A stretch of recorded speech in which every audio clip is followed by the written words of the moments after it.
Why does the body seem to bounce back from a fitness break faster than it fell apart in the first place? Most people expect recovery to mirror the loss. Weeks off equals weeks to rebuild, but the body doesn't follow that logic. Because the same systems that begin declining within days of inactivity can begin recovering just as quickly once movement returns. Understanding this reveals how the body adapts and why getting back in shape may be closer than most people think. So what actually happens inside the body when exercise stops, and what changes the moment it starts again? At first, coming back feels rough. Movements feel heavier. Breathing feels less controlled. Endurance drops faster than expected. The body that once handled a workout with ease now struggles to keep up. But underneath that feeling, something important is already happening. One of the first systems to respond when exercise resumes is the cardiovascular system. During inactivity, blood plasma volume decreases. The heart pumps less blood with each beat.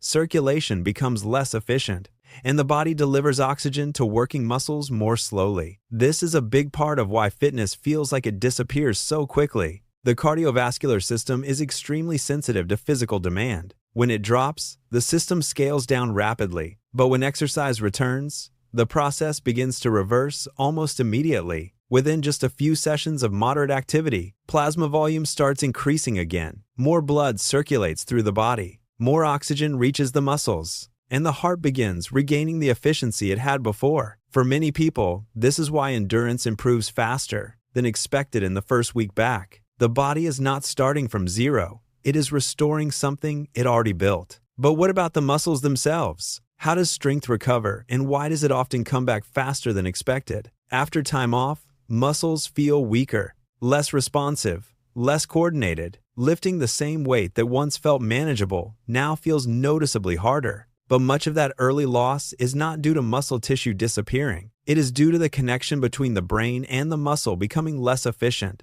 The nervous system controls how muscle fibers are recruited. During inactivity, those pathways become less active. Motor units fire less efficiently.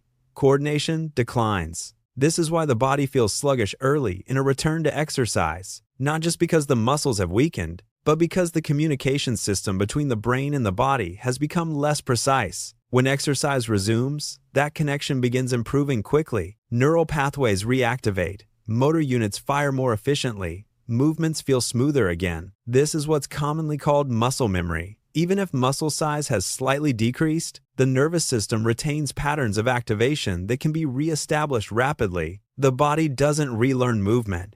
It remembers. This is why strength often returns faster in the first 1 to 2 weeks than most people expect, and why that early progress feels almost effortless compared to building fitness the first time. But getting back in shape is not only about the heart and muscles. Something deeper is also shifting inside the body's metabolic system. During inactivity, insulin sensitivity declines. The body becomes less efficient at handling blood sugar. Glucose sits in the bloodstream longer. Energy feels less stable, and the body struggles to switch between fuel sources effectively. When muscles begin contracting regularly again, that changes. Working muscles pull glucose out of the bloodstream more directly. Blood sugar regulation improves, reducing the demand on insulin, and energy levels begin to stabilize throughout the day. Even a single session of exercise can improve insulin sensitivity for hours afterward. And with repeated sessions, that effect compounds. Fat metabolism also begins recovering.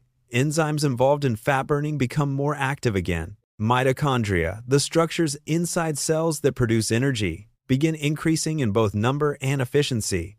The body becomes better at switching between fuel sources as needed. The result is a gradual return of metabolic efficiency. Energy feels more stable, cravings may decrease, and the sense of physical ease that regular exercisers experience begins to come back. Not because something new is being built, but because a system that had downregulated is turning back on. So far, the cardiovascular system, the muscular system, and the metabolic system all begin recovering quickly. But there is one more system that responds, and its recovery may be the most important one of all. Exercise stimulates the release of dopamine, serotonin, and endorphins. These are the chemicals involved in mood, motivation, and the feeling of reward. After a period of inactivity, baseline levels of these chemicals may be lower. Mood can feel flatter, Motivation can feel harder to find. Even the desire to move can decline, which is part of why inactivity tends to sustain itself. But as movement resumes, these levels begin to rise again.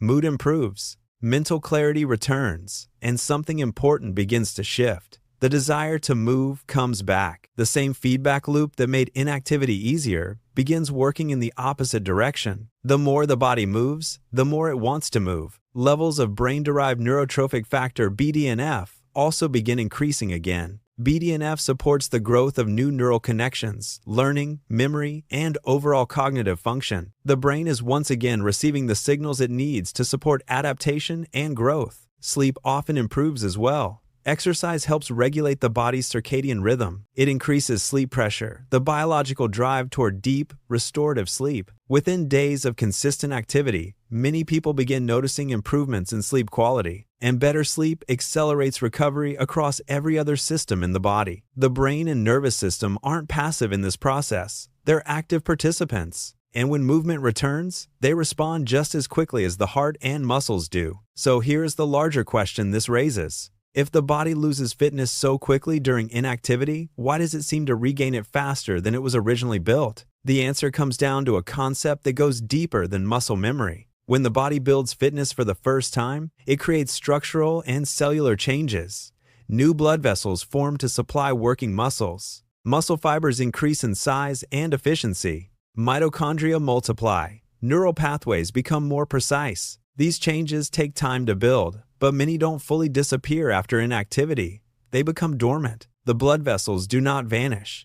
The mitochondria do not disappear entirely. The neural patterns remain encoded in the nervous system. When exercise returns, these structures can be reactivated more quickly than they were originally built because the body is not creating something new. It is restoring something it already constructed. This has significant implications for long-term health. It means that a history of physical activity leaves a biological record in the body. Someone who was previously fit carries an advantage they may not even be aware of. Their recovery timeline is shorter, their adaptation is faster, and their body responds more readily to the signal of movement. Research in exercise physiology refers to this as the retraining effect. Previous training does not disappear completely.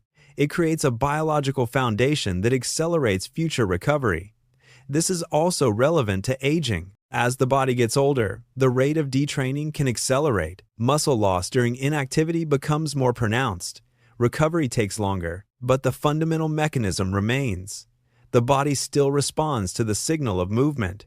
It still reactivates dormant adaptations, and consistent return to activity can restore a significant portion of lost fitness even in older adults. Fitness is not a fixed state. It is a continuous conversation between the body and the demands placed on it, and that conversation can be restarted at almost any point. So how long does it actually take to get back in shape? The honest answer is faster than most people expect, but only if the signal returns consistently. Within the first 1 to 2 weeks, plasma volume increases, neural pathways reactivate, insulin sensitivity improves, mood begins to stabilize, and the body starts moving back toward the baseline it had before. After longer breaks, full recovery takes more time, but the direction of adaptation begins almost immediately. The body does not treat a return to exercise as something unfamiliar. It treats it as a signal it already understands, and the moment that signal returns, recovery begins.